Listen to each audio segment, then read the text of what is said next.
আমরা একটা কথা শুনে মানুষ হয়েছি যে নিজের লাইফের এক্সপিরিয়েন্স থেকে শুধু শেখো না, আরও 10টা মানুষের এক্সপিরিয়েন্স থেকে শেখো। তাদের লাইফের এক্সপিরিয়েন্সকে নাও, বোঝো, শোনো মন দিয়ে।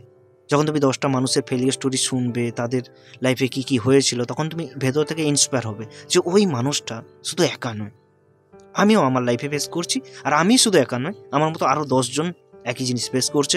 তাহলে ডিফারেন্স কোথায় আছে? ওই মানুষটা আর আমি কি আলাদা? আলাদা নয়, দেখতে আলাদা হতে পারি, কিন্তু ও কষ্ট ফেস করছে, আমিও করছি। তখন তুমি ভেতর থেকে ইন্সপায়ার হবে, মোটিভেট হবে, আর শিখবে ও কি কি ভুল করেছিল যেগুলো আমি করব না।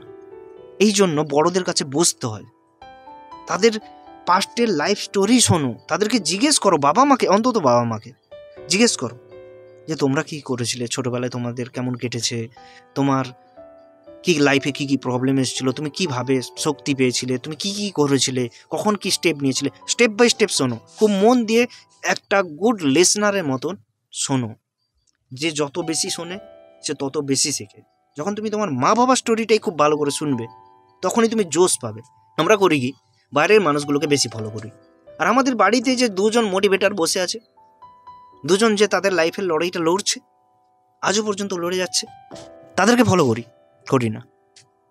তারা আমাদের বাবা মা, তাদের কাছ থেকে আমরা অনেক কিছু শিখতে পারি, কিন্তু শিখি না।